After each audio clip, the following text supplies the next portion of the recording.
There aren't that many cases where the suspects are smarter than the authorities, but in these 4 cases, the police are completely outclassed. Mark Dinclough was a gang leader accused of kidnapping, torturing, and murdering a former member. But what police didn't know is that Mark was about to completely outsmart them. In July of 2015, Robert Huggins' body was found badly beaten with a fractured skull, lacerations across the chest, and missing nipples. Robert had been kicked from the Gypsy Joker Motorcycle Club just days earlier, so eventually Mark was identified as the lead suspect and brought in for interrogation. You're with a motorcycle club. You have some affiliation with one, is that right? I don't have any answers for questions like that. Okay. Well, the reason I'm asking is that a few months back, a gentleman named Jeff Sudan, you know him? He threw your name out in conjunction with kind of a repossession of a car, a collection of a car. Does that sound familiar to you? No. Jeff Sudan almost might. I'm not sure about that. It seems like Sudan rings a bell somewhere, but no collections of a car. No, I don't know what you're talking about. Mark makes it clear to the cops exactly how his interrogation is going to go, stating that he simply won't be answering any questions he doesn't want to. However, he's chosen to waive his right to an attorney, meaning he has to approach the interrogation completely on his own. The cops ask a few more questions about Mark's background, but he quickly decides they've heard enough. Okay, so this last time, how long was she? So there's my background. That's it on Nicole. What else you want to know? Okay. Is Nicole the problem here? Nicole had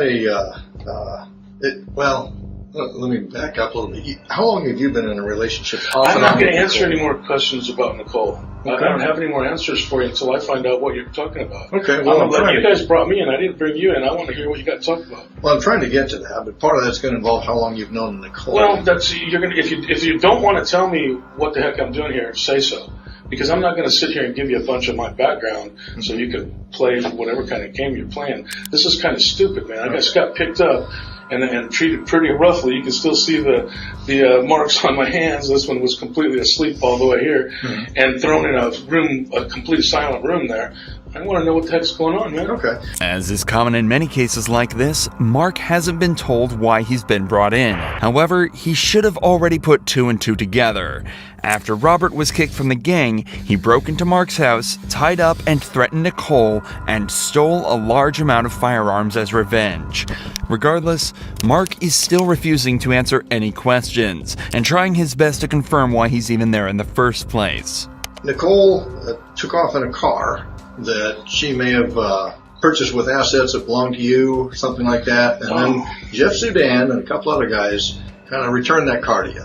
Does that make sense to you? Is that or attempted to? Or attempted to. So if we got the story wrong, can you help us out with that? Well, I'm not going to straighten your story out. No, I'm not. Not until I find out why I'm sitting here. Well, a few months before this car thing happened, Nicole was at your house, and somebody busted in the house and roughed her up a little bit, tied her up. You remember that? I can't really answer to that. You're going to have to get that story from her. Mark's suspicions have now been confirmed, and he's probably also linked it all the way back to Robert's death. What's interesting, though, is that his body language doesn't change at all when the cop starts to talk about the break-in. Usually you'd expect some sort of movement or obvious discomfort, but he actually remains completely still, only moving to display how ridiculous the cop's claims are. Who did you tell about what did happen? Oh, God. Tons of people, man. Okay. Give me some examples. No. Okay. No, I'm not going to sit here and name names for you, man. But I'll tell you what, I don't really understand why this stuff that you're talking about with this dude and the car stuff, why would that get handcuffs put on me? Well, why would those handcuffs go on me? What did I do that was illegal in any of that stuff? What did I even have to do with it? I wasn't even there for any of it. None of it. Okay. Not anything that you've talked about so far. I was a long way away from it. So why would I get handcuffs put around my risk for it. Fortunately for Mark, there's a very simple way to get access to all the information he's looking for. All he has to do is get a lawyer. In a criminal case such as this one, the police are required to give an attorney all of the evidence proving the accused may be innocent or guilty. Many people have an incorrect belief that asking for a lawyer is an inherent admission of guilt, but every suspect, guilty or not, has a complete, unquestionable right to an attorney. Asking for one at any point in the investigation is completely fine and cannot be used against you in court. Over the next few minutes, the cops question Mark further about Nicole and her friends before finally deciding to bring up Robert. Part of her junkie friends? Bagger Bob? Yeah. That ring of... Yeah, I know who that is. It's the guy that got killed about a fucking year and a half ago. Okay. Yeah. Was he one of the ones who set this up with Nicole?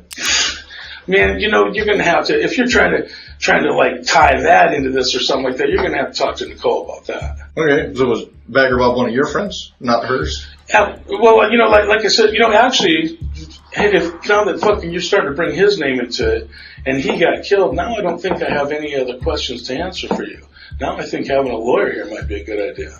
Okay. Sorry. Yeah, I think that'd be a good idea if you're starting to ask questions about a dead guy. Okay. Well, let me clarify something with you. Okay. Do you want us to keep chatting, or do you want to talk to a lawyer? I need to know that. You can keep chat. I'll keep listening a little longer before I call in a lawyer. Yeah. Okay. Now that Robert has been brought in, Mark knows it's the right time to ask for a lawyer, but still decides against it. This is probably because he's trying to show some amount of compliance. Each time Mark says he's got nothing to say, he usually follows that up by giving police at least a small piece of information. Mark currently has a dilemma. He must either choose whether to continue talking with the police in an effort to seem more innocent, but risk slipping up and giving them too much info, or completely shut down and refuse to give any more information. He can't have it both ways. Now what? Well, I'm not. Am I arrested for anything? You're being detained at this point. Okay, but I'm not under arrest quite yet. That's correct. Okay, then I don't need a lawyer quite yet. Do you suspect me of something? Well, help us get this unconfused. Because if you suspect me of doing a crime, let me know so I can get a lawyer. You know what I mean? Okay. Don't. I don't think we've accused you of committing. No, you haven't, and that's why Okay. I'm still looking at these marks on my wrists and going, man, what a way to treat somebody who's not suspected of doing a crime. Okay. You know? What Mark doesn't seem to realize is that they technically have accused him of a crime. In criminal law, being detained means to hold an individual in custody if there is reasonable suspicion that they engaged in or are about to be engaged in criminal activity.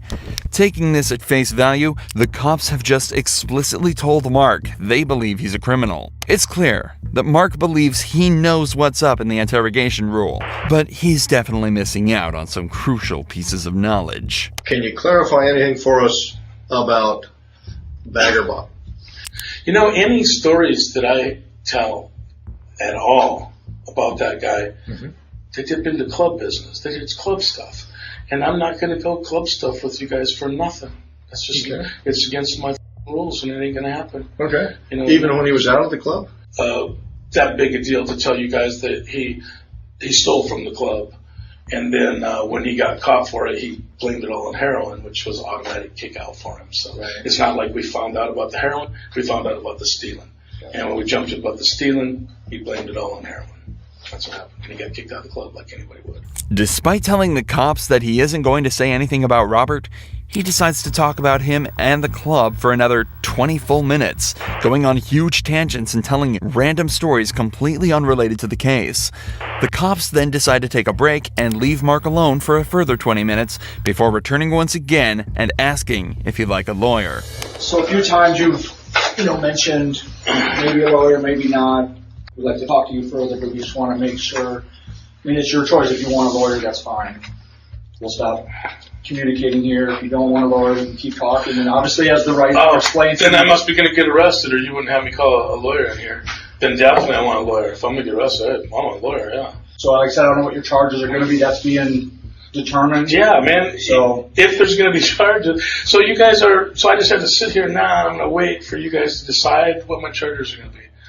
What a bunch of crap, man. Why didn't you figure that out before you came and got me if you're going to charge me with something?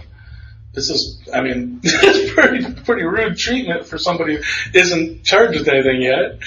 Well, part of it was determined on what you were able to tell us, or willing to tell us. Yeah, because well, you're the only one who can talk yourself out of the hole you're in.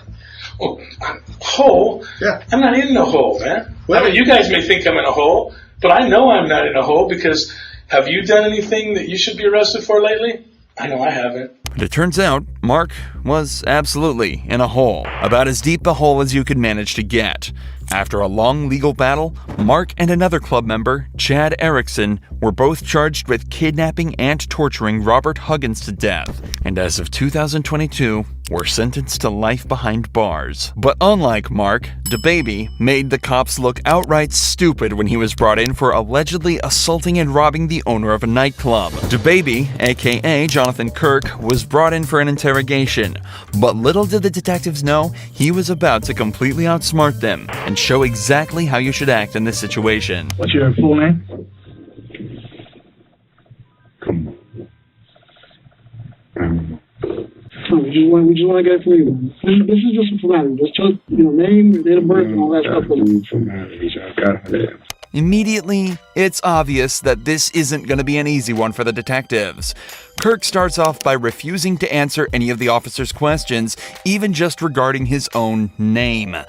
He's already been read his Miranda rights, informing him that he has the right to remain silent, so it seems as though he's choosing to do just that.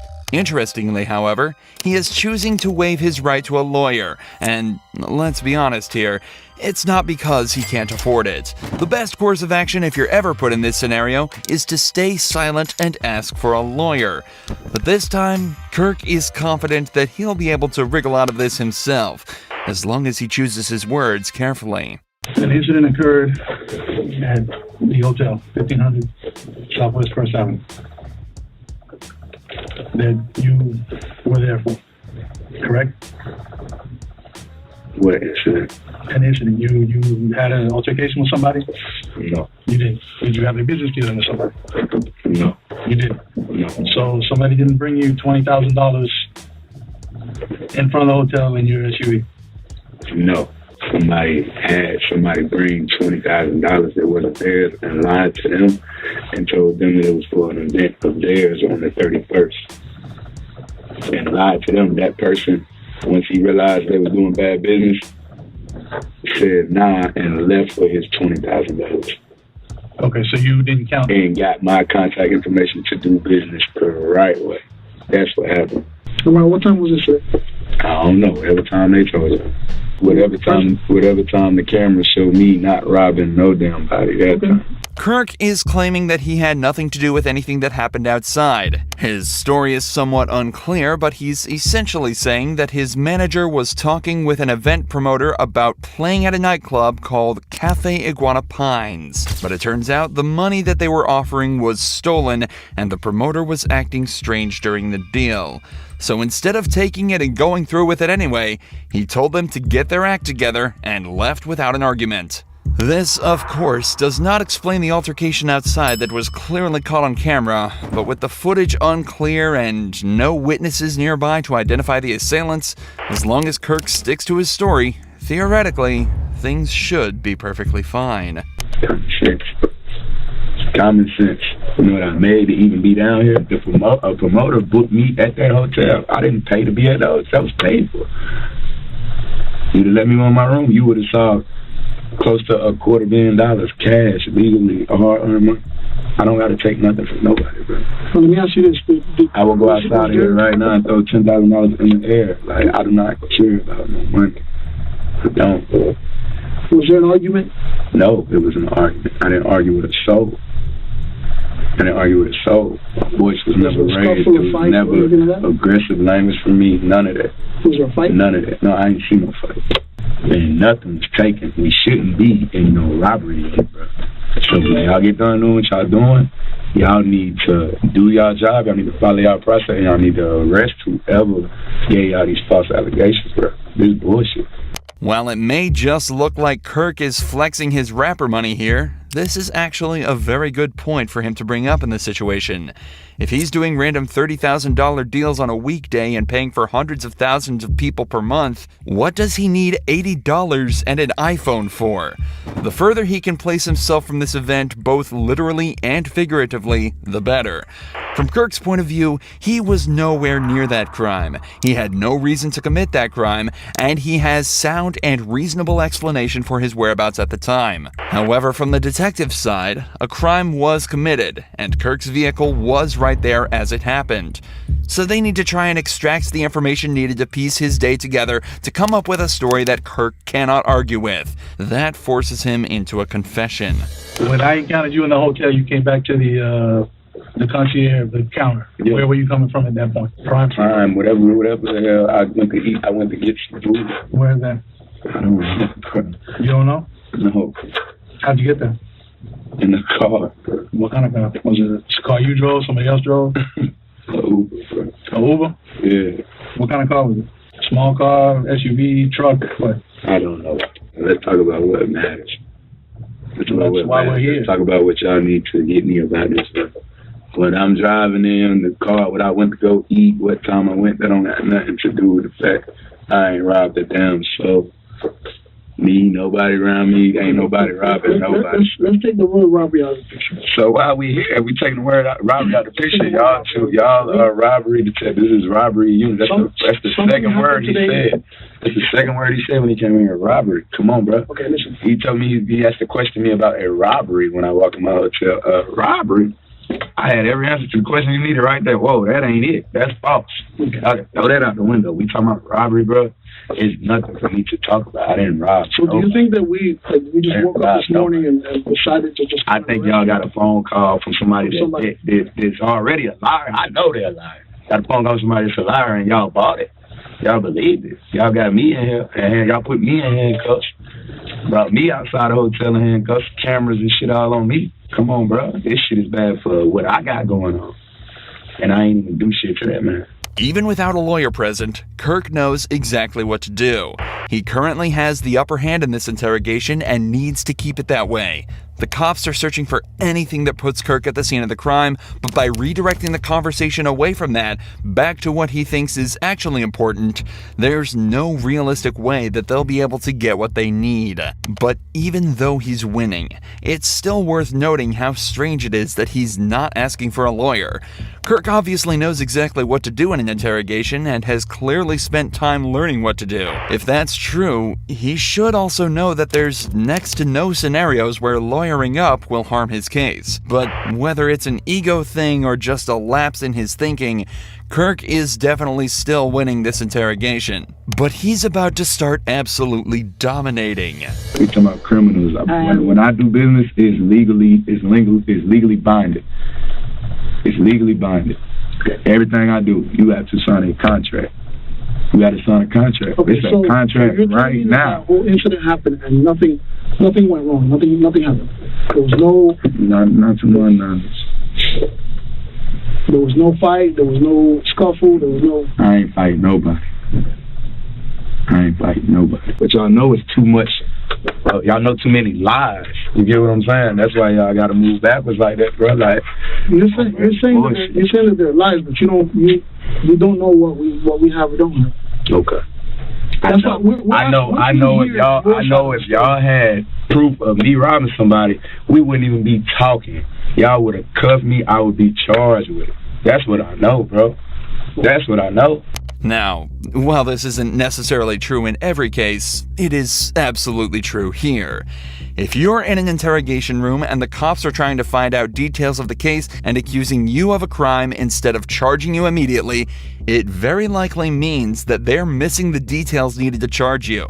In the vast majority of cases, an interrogation is only done to extract a confession when they don't have enough evidence to easily convict you otherwise. There are a few other niche scenarios, such as trying to figure out why you committed a crime, but it's often very easy to distinguish why exactly you're there based on what you know about the event and what questions they're asking. If the cops know that you're guilty and have irrefutable evidence, cooperation has a lot of merit. But if they can't prove you did what they say you did, stay silent and ask for a lawyer, especially if you're innocent. We're trying I to ain't hear no your fool. side of the story. My side of the story is I ain't done that. I don't have a side of the story because I ain't done nothing to nobody. Bro. So that's what I'm asking. So And before something could be done to me, happened, right? and before something could be done to me, I realized I was dealing with bad business, and I Why do you removed say it was myself bad from business? it. What? Why do you say it was bad I business? already told y'all that. You want to rewind this? You want to rewind it, bro? I already told y'all, bro. My story not gonna come out different no matter how many times I say it, bro. It's not, bro. It's right here. So you press stop and rewind and play, you're gonna hear.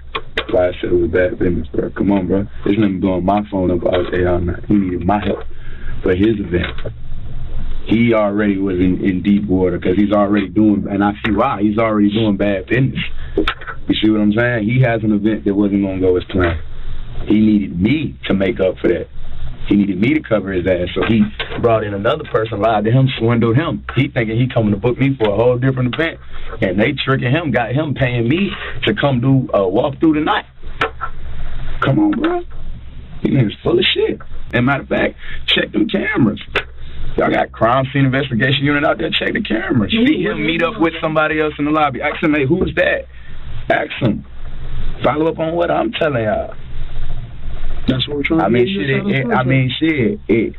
the end of the day, I would expect people to act on common sense anyway. The cops have realized that they're definitely not getting anything out of him for now. He's told his side of the story and made it clear that it won't be changing, no matter what they say. So, as is the protocol here, the detectives decide to leave the room and spend some time outside trying to come up with their next move. This is also often done as it gives the suspect time alone in the room to sit and build up anxiety. In many cases, it can actually be the difference between breaking through a suspect or not. But in this case, Kirk literally just shut his eyes and went to sleep. This dude really does not care.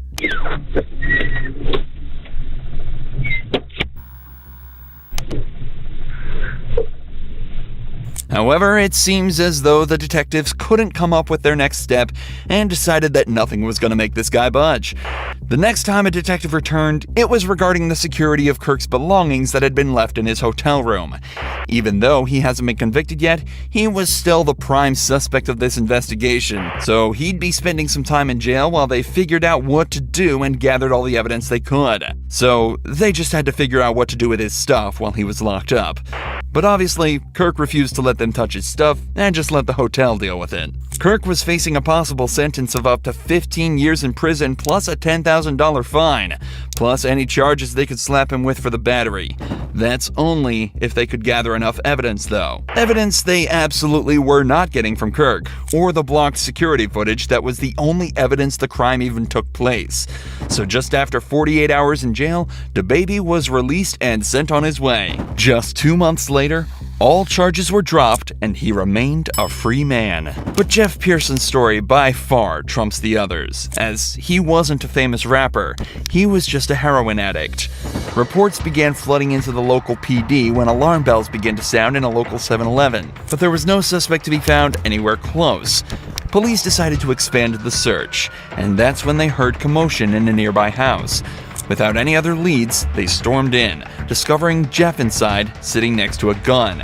And that's when Jeff was arrested and brought in to be interviewed. The next 24 hours were captured on police cameras within the interview room. But conversely to most footage similar to this, it was originally uploaded to the suspect's own YouTube channel on the 25th of September 2011. This is the first sign of what makes Jeff a cult figure and a legend within the interrogation community. Jeff was held in police custody for almost an entire day, but all of the footage from the 3 interrogation sessions held barely 15 minutes. Given that robbery and arrest took place within the state of Georgia, the usual minimum sentence would be around 10 years imprisonment, ranging up to a maximum of life without parole. But it would transpire that Jeff wouldn't end up doing a minute of this time. And instead of serving multiple decades behind bars, he spent a day being served drinks and candy while delivering a masterclass in what to do while in police custody. The following footage shows us in stunning detail what methods the cops will try on you, and how to dodge them like an absolute pro. The footage starts with Jeff handcuffed in a small, windowless room dressed in prison scrubs. It's clear he's already been processed and spent some time in a cell, likely while the cops spent some time gathering the evidence and prepared to question him. Am I under arrest? For now. I'm under arrest? Yeah, I'll explain everything, but before I explain myself to you, before we talk to each other, I need to read your rights, okay? What am I under arrest for? Well, like I said, I need to read your rights first. Obviously, the charge is robbery, okay? Jeff immediately opens by asking if he's under arrest and on what grounds. From the first moment, it's evident that Jeff has done his research, as this is exactly what you should be doing in this situation. From here, there are two options. If you're not being arrested or detained, you can state that you're also not obligated to stay and answer questions. And you should be completely free to leave the interrogation. If you are being arrested, you can then immediately ask for a lawyer and stay silent until you're provided with one. These options give you the best chance of stopping the police in their tracks and allow you to create the best defense possible. What's amusing is that when you're being arrested in America, the officer is actually legally obligated to remind you of this. Take a listen to the Miranda warning that this detective reads out to Jeff. You have the right to remain silent. Anything you say can will be used against you in the court of law. You have the right to talk to a lawyer for advice before we question you. If you cannot afford to hire a lawyer and you want one, a lawyer will be provided for you. If you decide to answer questions now without a lawyer present, you'll still have the right to stop answering questions at any time. Does that make sense? You've probably heard these before, haven't you? These 3 points are incredibly important and are often overlooked by the average citizen due to the panic of being arrested in the first place. Alongside this, because of how much we hear these lines in media such as police shows and movies, most people completely glaze over it when they're being read these rights, and fail to take into account that they're actually being provided with useful information that allows you to stay safe and protected while in police custody. What this detective didn't mention, though, is that if you ask for a lawyer while under arrest, they are not allowed to continue questioning, and you have a complete, unquestionable right to refuse to answer any questions they may ask until you're provided with an attorney. The detective also ends the rights with a snide remark about Jeff's past, meant to subconsciously remind him that he is a previously convicted criminal. Do you understand your rights? Do you understand your rights, Jeff? Yes or no? You understand? We're getting paid more than you are, so we can sit here for a long time, man. I just need you to answer me yes or no. Do you understand your rights? Let's get through that question. Do you understand what I read you? Did you comprehend what I read you? Jeff has been explicitly told he has the right to remain silent, so that's exactly what he's deciding to do. Right here, the leading detective leans back in his chair. This was meant to show that he's unconcerned with Jeff's silence, and that he can stay there as long as necessary. But body language like this usually indicates some form of unrest. It's clear that the detective knows that this is going to be a tricky few hours for them. If you got something that says you didn't do this robbery, this is your chance to talk to us. Okay, good cop. No, usually I'm the prick. You look like the prick. I am. If it's dominance we're talking about, Jeff just took everything the cops had and dumped it in that garbage can. I'm not asking if you want to talk to me at this point. I just want to know, do you understand what I read to you? So am I under arrest? Yes, you're under arrest. Get me back to the cell. I don't talk to you motherfuckers. Okay, fair enough. In this first round of interrogation, Jeff exhibited exactly the correct behavior given his current circumstances. He knows the cops have nothing on him. They wouldn't be there talking to him in the first place if they did. So he stays silent. And so it's off back to his cell he goes. But 2 hours later, he's brought back to the same room for round 2. You want a Coke? Yeah. You gonna be able to pop it open, or you need me to? I need methadone. You need methadone? Yeah, you guys can get me that methadone or what? I don't have any. Do you have medication for it, or a prescription for it? Or? No. What do you need methadone for? Cause I'm a fucking junkie, and you guys, I can't get no methadone. I'm gonna go through withdrawal here in a minute. A can of soda is all Jeff requested before he returned to the interrogation room, but he immediately mentions the withdrawals that he's likely already starting to feel. However, methadone, the drug Jeff asked for at the start of this conversation, can be used to significantly reduce the effects of the withdrawal. It can even reduce the cravings he's also probably been experiencing for the entire time he's been in police custody. How long you been using heroin? Long time, buddy. 10 years? 15 years? I hardly been alive that long. What are you trying to talk to me about here? Talk to you about what happened last night. Look, here's the deal.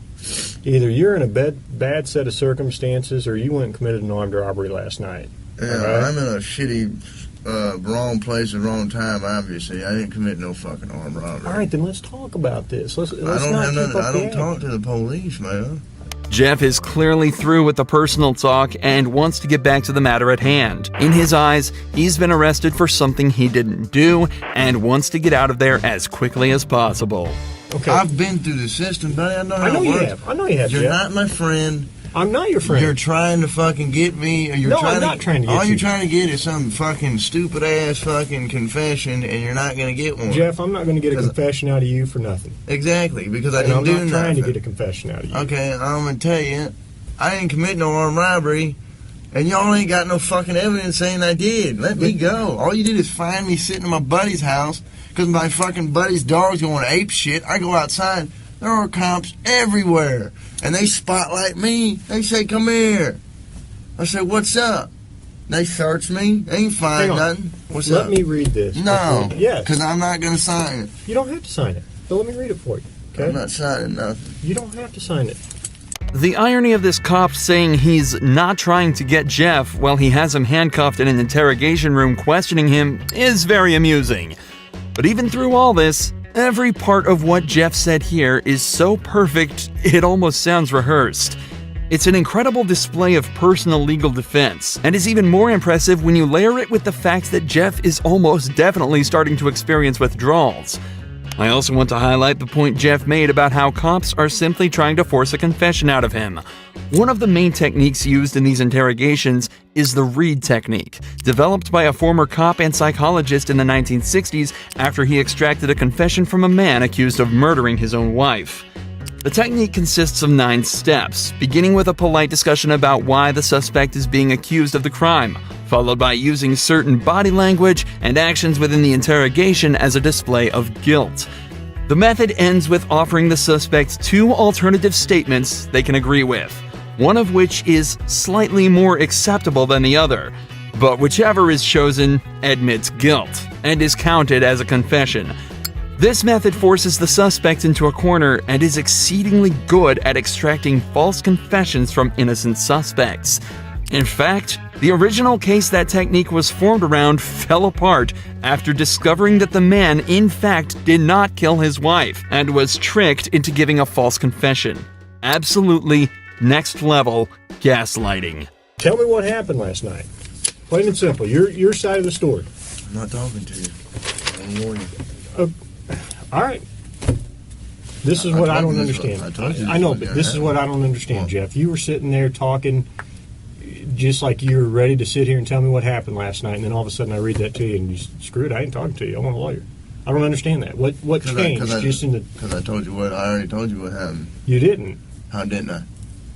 You didn't tell me what happened last night. How didn't I just tell you what? But now you've handcuffed me, and I can't talk to you because you've asked for an attorney. So, okay, that's fine. But I will tell you right now, you're still on a hold for a robbery. I know. I don't know why. I need a fucking lawyer because obviously I didn't do nothing. And obviously you guys know I didn't do nothing because I've been arrested for the same bullshit before and you guys don't interview me this much. So, wham bam, thank you for the coke, put me back in the cell. That's my home. We haven't interviewed you yet. Jeff has now asked for a lawyer and is once again refusing to answer questions. But we're only halfway through this footage, and Jeff's ability to defend himself and completely destroy this cop only gets better from here. Here's what the deal is. I have enough evidence Like what? of the armed robbery, okay? But, you know, if you're saying you didn't do it, you need to give me your side of the story. I didn't do it. Okay, well, give me your side of the story. You got to, convince me. Because I got a lot of evidence. I got a lot of physical evidence. Well, like what? Name the physical Well, I don't need to, why should I tell you that? This is where the detective starts to become desperate. He knows he's running out of time, and so has completely abandoned any elaborate techniques or methods to try and get information out of him. He's now instead moved on to essentially just threatening him with false claims of evidence that he can easily use to convict Jeff. If all of this was true, he'd likely be trying to use it to intimidate Jeff into panicking and giving up more information. But instead, he uses a flimsy rhetoric, claiming that because Jeff hasn't helped him, he won't help Jeff. There's only a couple pieces of evidence I'm missing. Name them. What's that? Name them. Well, why do I need to do that? You haven't helped me out at all. You give me a little bit, I give you a little bit. We go back and forth. I give you one of my pieces of evidence, now give me a little something. Alright? What time do you get over to Aaron's house? No, anything I say here can and will be used against me. Sure, but anything you say here, I can also tell your parole officer that you helped me out. That doesn't mean dick. Now the detective is desperately trying to bargain with Jeff. If he helps the cops out, they'll put in a good word with his parole officer. But Jeff immediately realizes that means absolutely nothing. What does a gold star mean if you're stuck in prison for 20 years? This further enforces the idea that cops have absolutely nothing to convict Jeff with, and also shows that they know they're running out of time. Jeff has asked for a lawyer, yet they're still sitting there questioning him, as if that's not a blatant violation of the rights that they have read to Jeff on 3 separate occasions. They know that if they don't get anything out of him soon, their time will run out, and Jeff is watching the clock closely. For the next 4 minutes of the interrogation, Jeff continues to deny and combat anything the police say to him. They bring up the gun that he was found with, continue to try and strike a deal, and even try to scare him by taunting him with what being back in prison would be like, and without any of the drugs he's grown a dependency to. But throughout all of this, Jeff stays totally stone-faced. He knows he's almost won. I'm done, man. Fuck this. I'm not even answering. All this shit that I just said is gonna be fucking written in the discovery now, right? What? You haven't said nothing. I mean, every little stupid thing that you've asked me, dude, is gonna be in the discovery. I'm not even gonna do discovery. The prosecutor is. Okay. So, you halfway know the system, how things work, and you halfway don't. Am I right? I half-ass know Yeah. that the only reason I came up here is to get a fucking Coke. Okay. And I got it. But now I want a Butterfinger. But that's not gonna happen for a while. What, the Butterfinger? Yeah. Why not?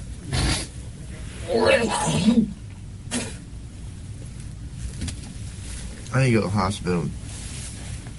I'm coughing up blood. Okay. Let's go to the hospital. For the last few hours, the police have been questioning a man who is clearly in pain, denying him access to the legal prescription drug that would help him deal with his issues, and questioning him repeatedly on a crime for which they have no evidence for. All the while, Jeff dealt with this as casually as possible, asking for sodas and chocolate bars. Jeff knew misspeaking at any point could lead him down a slippery slope, so he exerted his rights in the perfect way, and 12 hours later, it's recorded that he was released from custody and sent on his merry way. It's also reported that from here, Jeff began to turn his life around. He's off heroin and now spends his time uploading to the same YouTube channel the footage from this video was uploaded to. He makes music and even gives extra tips on how to avoid the police tricks. But what happens when the suspects think they're smarter than the detective, but get quickly put in their place? Well, that's exactly what happened to David Wright on the 17th of February 2019, when he and his friend Christopher headed to a drug deal at 3:40 a.m. But this was no ordinary drug deal. It was actually a setup for a robbery on both sides. David demanded his buyers hand over their belongings, to which they responded by pepper spraying Chris and running. Seconds later, David drew a revolver from his waist and fired a single shot into Raul Quadros' chest, killing him instantly. David and Chris fled the scene and buried the revolver in a field, and went about their nights confident there was no way they could be caught. But unfortunately, they were almost immediately identified through multiple cameras around the area everything went down in. David was brought in 2 days later, but still believed the cops would never find him guilty, and that his extraordinary intellect would carry him through the case. How wrong he was. So, like I said, It's already been in the media. 4 people have been arrested. It's not like we don't know what happened to some extent, but there's always more that we don't know from every single party, right? Everybody has a little piece of the puzzle. We don't necessarily get the truth from everybody. So I would like to hear from you what happened. Well, I have no clue because I'm just now hearing about this. So, I mean, I don't know what you're talking about, is kind of out the door at this point. I got several people who've already identified you. You're identified on video. So it's not a question of that you were there. It's more a question of what led up to this. Because I don't think this is what was actually supposed to happen. Right? So you're just going to play that you have no idea what happened because you weren't there. I was not, no. Not only was David identified by multiple people through CCTV footage, but he also had no alibi, and Facebook messages were recovered discussing details of the alleged drug deal. David was there at the time of the murder. The detective is just trying to uncover the details of exactly what happened and why. But David is having none of it and has a plan to outplay the detectives. It's not helpful to you, really, to just be quiet and not say anything. Because what I have are people who are looking out for themselves because they don't want to catch charge. So they're going to dime you off. They're not looking out for you. So you believe somebody that's going to tell you that somebody else did something to save their own ass? Well, with all the additional evidence, yes. I've been out of jail for all of a week and a half. I've spent almost every minute of it with my girlfriend. As for, did I plan to kill anybody? Did I kill anybody? No, I didn't. So when I look at the GPS on your phone, it's not going to tell me that, it's going to tell me that you were with your girlfriend the whole time, that you never were over at Jack in the Box. It should. And the only reason you might tell me that is because maybe you didn't take your phone. Or maybe somebody else had my phone. It's been known to happen. Quite often, actually. My phone has been, I left it in one person's car, and it took me a day and a half to get it back. When was that? That was earlier in the week, and then I let somebody use my phone. They were supposed to just go to 7-Eleven to go meet somebody that was selling something to an OfferUp. And they had apparently 7 or 8 things that they had to do between then and when they got back to the house. So what day was that? I don't remember. And who was that? That was the guy that goes by Memphis. It's a nickname. I think his first name's Joe. Black guy. David's only current alibi and defense is that maybe somebody else had his phone and was at the drug deal instead. He also backs up his story by saying he doesn't remember exactly which day everything occurred on, something that can't directly be proven or disproven. However, for this to be true, that person with his phone would also have to dress exactly the same as David, have access to his Facebook account, and according to his own description of the perp, change the color of his skin. It's not looking too likely. You know why you're here and what's going on. I mean, at this point, you're literally the last person we've talked to. And the only person that has an allegiance to you is Chris. I mean, obviously people are not going to be shy about telling us who was there and who did what. And plus, we have video. There's video at the Chevron. There's video at the Shell. You know that we have all your co-suspects under arrest. All I want from you is a reason. I understand what happened. I just need to know why. The only person I know you have under arrest is Chris. Okay. We have Cody under arrest, and we have Tannehill. What's his name? Ray. He's in custody as well. We have his car, the car that was used, the car that was at Chevron in our impound. They are all under arrest. Chris is under arrest because we viewed messages on the phones that organized picking you up. Those same messages from you to Cody. We have them on their phone. We've already viewed them. We have the Facebook communications between Chris and Brianna setting up the deal that happened where you guys showed up at the Chevron and walked down. This is how this plays out. Your girlfriend's going to be dumb enough to provide you an alibi on a murder charge. And then she's going to get roped up in a murder as an accessory. If you care about that person, you have just set her up for failure. And if you want your girlfriend jammed up because you just set her up for it, then that's your choice. You can't threaten me with jamming her up. It's not a threat, man. I'm just telling you how it plays out. Like, I'm going to go talk to her, and she's going to be dumb enough to lie for you when I got video evidence that you weren't with her. Like, dude, I get it. Like, you had a quick come up, right? I get it. I don't think you were a stone cold killer. I don't. Like, if you accidentally shot the dude because you flinched or you got scared because of something he did, now is the time. If you come up with that stuff later, nobody is going to believe a word you say. How the f would somebody accidentally shoot somebody? Because if your finger's on the trigger, it's called a sympathetic reflex. It happens to police officers all the time. I think that's a term that's been come up with just to cover their asses for shooting people. Well, you can try to make it about that. I'm talking about you. I wouldn't know. Never shot anybody. There is a lot of merit for staying silent in an interrogation like this. In fact, in most cases, it's usually the best course of action, coupled with asking for a lawyer as soon as possible. But here, David is trying to outright deny any association with the case, even though he's been directly linked to it through multiple sources. All he's doing now is making it worse on himself and those around him. But his ego is telling him otherwise. Where do I go from here? And you're the police officer, reverse roles. You're the cop. You're sitting over here trying to figure out if this dude has any remorse for what he did or if he's just worried about getting in trouble. How would you proceed? I'm not worried about getting in trouble. I didn't do shit. I'll just be upfront with you. We got Cody's phone. The one that shows your phone number and your address and the communications between you two. Like, I have it. Like, I'm not trying to be a dick. I'm just laying it out for you because that's because I met up with somebody doesn't mean that I went with them to go do something. This seemingly plain statement actually carries more weight to it than you might realize.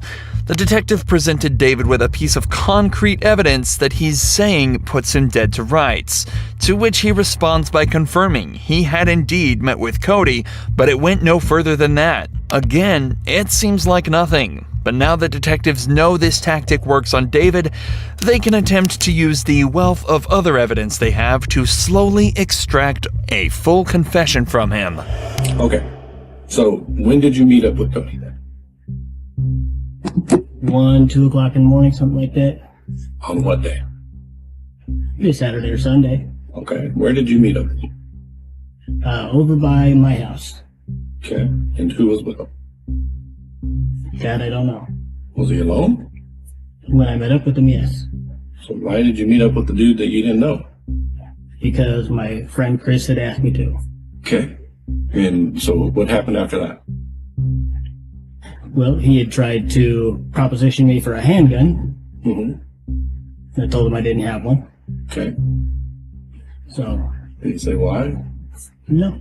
So you guys meet up, you have this conversation, then what happens? He leaves. And how did he leave? Well, I walked back to my house and he walked back to whatever vehicle he was in. Okay. Why did you leave that out when we first started talking?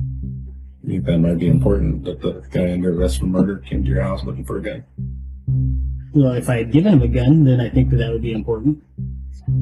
Well, it shows his intent. I mean, of course it's relevant to the case, right? People buy guns for all sorts of reasons, man. Yeah, but in this instance, there was a murder.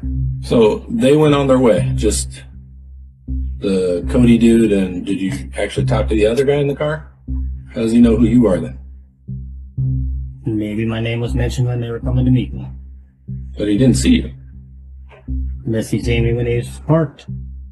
But you didn't see the car. I didn't look for the car. Unless I'm coming to meet somebody at their vehicle, I don't ask what vehicle they're in. Well, that's not, and again, don't take this the wrong way, I'm not trying to insult you, but that's not very smart. You're meeting somebody to sell guns, and you're not going to watch around you to see where they come and go? He was referred to me by somebody that I trust. Okay. I would still be on my 6. So you clearly have a genuine distrust of the police. Is that fair to say? I distrust almost everybody.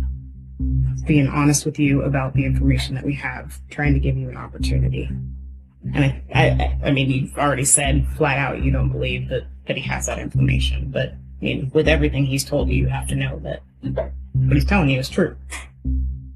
Well, whatever you have, you've got from people that may not necessarily be giving you information for the best of reasons. So take the people out of this. Take them out. Who cares about the people? We've got other stuff. communications and all those types of things, the video. So it's not just that people are telling us this. We're not relying 100% on people. If we did that, we'd be stupid, right? I like to think I'm not that dumb. You take a totality of everything that we have, we know you're involved. And for you to sit here and just say that you don't have anything to do with it doesn't make any sense. I think that you guys have me confused with somebody else. This interview has now been going on for over 40 minutes, and almost no progress has been made. Forcing him into a corner with evidence doesn't seem to be working, and neither does running through the events of the night, or even explaining why what he's doing is a bad idea for him. So instead, the detectives almost completely switch up and begin to threaten him with the consequences of his actions on his own friends. Dude, you're not this guy. You know you're not this guy. If you were, this conversation would be different. Yeah, I'm obviously not this guy. I meant the I'm not. dick that is letting everybody else go down for him. I meant that type of guy. That's not you. You have a reputation as being a stand-up dude. I think that whatever those guys did that leads to you believing that they were accomplices and accessories and everything like that, yeah, would be their own fault if they fucking hang for it. Really? Even though, hypothetically, you're the person who pulled the trigger? So even though somebody else pulls the trigger, you're good with those guys going down. Your homie Chris, you're good with him going down. And I get it, you don't have any allegiance to these other two dudes. I understand that. But you're good with Chris going down. Getting 20 years off of what you did. You're good with that? If you guys have him orchestrating and setting up something like that, then that's an awful. It's his own fault that you shot somebody. It's his own fault that you didn't do things the right way. That's his fault. I ain't shoot nobody. He should put himself around better people. Okay. You know he's going to read this, right? I mean, he's going to have disclosure. It's fine. I'd much rather not see my friend get in trouble, but if by you saying that you guys want me to tell you that I did something that I didn't do. Fair enough. I don't want you to tell me that you did something you didn't do. That's not what I want. I want you to admit to what you did do. Because it's not even a question that you did it. If it wasn't a question, you wouldn't be sitting here trying to get me to admit to something I didn't do. I would, because it's the right thing to do. You may not trust the police, but I don't want to jam up all these other dudes on a murder one charge for something you did. Because it's not right in my mind that other people go down for something that serious off of what somebody else did. So I do care about that. That's why I'm talking to you. Well, you're talking to the wrong guy. You don't care about those dudes? I'm not saying I don't care about them. I'm saying that you're talking to the wrong guy because I didn't do shit. That's not what innocent people say. Innocent people that actually give a Yeah, no. You know how many people I've had in that chair, man? Thousands. You don't give a f. That's you. Like, enjoy your time. I don't care. Then I don't have any hard feelings for you. I'm just going to move on to my next case. I just want you to know this isn't about you. This isn't personal. Like, you can say you don't care, but I actually think you do. I think you're being. So, with that said, you agree that there's nothing more to say, right? If you don't want to talk to me, there isn't. Well, I don't want to talk to somebody that's going to keep on calling me a liar. I have yet to call you a liar. You've made the implication that I'm lying to you. Because you are. But there's a difference between calling someone a liar and then pointing out inaccuracies in their story. There's a big difference. One is disrespectful. The other is not. Have I been disrespectful to you? Have I been disrespectful to you? Have I insulted you or come at you hard or done anything other than You called me a liar. Yes, you did. You were lying. I'm not lying. Do you not freely admit that you lied to me in this interview? Where did I lie to you? About meeting up with Cody. About being home, not going out at all, and then now you periodically are going out. Would you not concede that both of those things were lies? I don't go farther than a couple blocks from my house on foot to meet somebody very quickly and come back. Okay. That's not what you told me. That's You don't leave your house? I don't leave my house. I was home all weekend with my girlfriend. It's on tape, man. There ain't no secret. Like, dude, I've got to walk my dog. Of course I leave the house, periodic. Okay. But as for did I go anywhere? So you were never at Casino in Evergreen, anywhere near there within 3 or 4 blocks Saturday night. I just want to make sure that we have this down. Let's see. Sunday. How far is the Starbucks on Evergreen?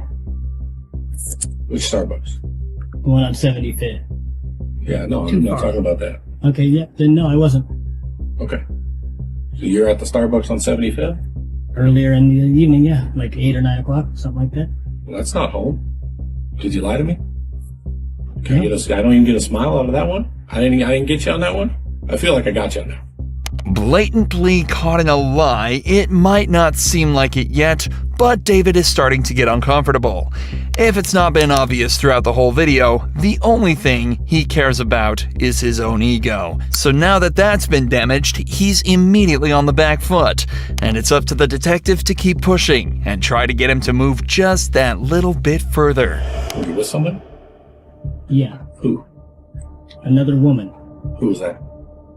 I'm not gonna tell you that because she'd be very upset. Yeah, but it's a homicide.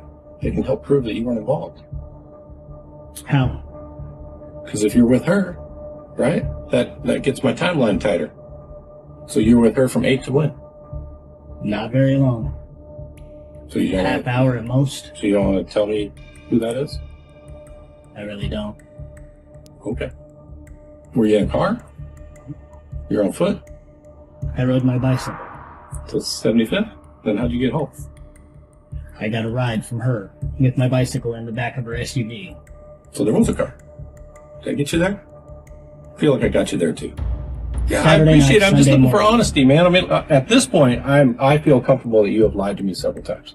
I'm looking for honesty so that I can rule you out. If you asked where I was Saturday night, Sunday morning. I did. Yeah. So, Sunday morning, late Saturday night, Yeah. doesn't cover 8 or 9 o'clock in the evening. Oh, okay. So then let's rewind. So Saturday morning to 8 o'clock, where were you? Most of the time, at home. Can you just lay it out for me? Why do I gotta like pull it out of you? Like, I'm asking where you were, man, so I can rule you out. For the first time in an hour he's been sat in the interrogation room, David moves his hand from his lap and adjusts his cap. His hands have also been moving around very slightly and he's been stuttering over his words. His ego has been properly bruised, and he's starting to get very uncomfortable. If provoked, narcissists such as David are likely to suddenly snap in an instinctive effort to prove that they are smart and in control, but often give up all the information the cops need to catch them dead to rights. So the detective keeps up his no-nonsense direct questions to try and get him to crack. The only places that I go, usually, I go to 7-Eleven. Okay. The little Asian market if, we need tubes and tobacco for rolling cigarettes, but that's not very often. Okay. Walgreens. Yeah. But Saturday, did you go to those places? I don't need to know where you generally go. I need to know where you went Saturday. I probably went to 7-Eleven at some point. Any idea what time? I go when I need something or want something. I understand, but that's why I'm asking. Like, any time? Do you remember wanting or needing something on Saturday? No, I don't, because I don't feel like I need to track every one of my movements and shit like that, because I don't need to have a Loctite schedule of what I'm doing and where I'm going. As long as I'm at DOC on Thursdays between 1 and 3, and I make my appointments with Ideal Options, then it doesn't seem like a big deal to me where I go. Okay, unless you're being charged with murder, and it kind of is a big deal, right? Yeah, but if I don't pay attention to and keep track of these things, how the fuck am I going to tell you where I was without lying to you then? Because I don't know exactly when I was there. Well, if you could at least try. Yeah, I would try. If it can rule you out as a suspect in a homicide, I would try. Yeah, well, where I was Saturday during the day has no bearing on where I was Saturday night, Sunday morning. It does. Absolutely it does. Because I can show you're wearing different clothes. Or I can show you wearing the same clothes. Right? That's pretty important. Do you agree? I can show that you were with somebody else and not with these people. People change their clothes. People meet other people. Oh, no question. But if I'm chipping away at that timeline, right, it can be exculpatory for you, meaning that it excludes you as a suspect. I know, my vernacular is very good. Sweet. So, you don't have to explain your words to me. Look, dude, you can act like you're upset about that. You're not. So let's move past it. The fact that you're talking to me like I'm a child. You're not. I'm not talking to you like a child. How did I talk to you like a child? Tell me when. I think I've been to explain a word that you're using to me. Most people don't know what that word means. I apologize. Most people are fucking idiots. Okay, you can pretend you're getting upset about it, but you're really not. No, what I'm getting upset about is you call me a liar. Because you lied. You lied. And I don't actually think I called you a liar. I did say you lied, but I don't think I actually called you a liar. So I'll call it to you now so we can just move past it. You are a liar. You have lied. Do you want to tell me what happened or not? Couldn't tell you because I don't know. Fair enough. We'll end up close the tape out for you right now. Should have done that a long time ago when I said the conversation was over. Okay. Whatever you say, partner. And so it seems the conversation truly was over, as from then on, David refused to even say another word, choosing not to exercise his perfect vernacular anymore. And predictably, he didn't last long in court. Given that he made no attempt to defend himself or cooperate with detectives, he was faced with the maximum possible sentence.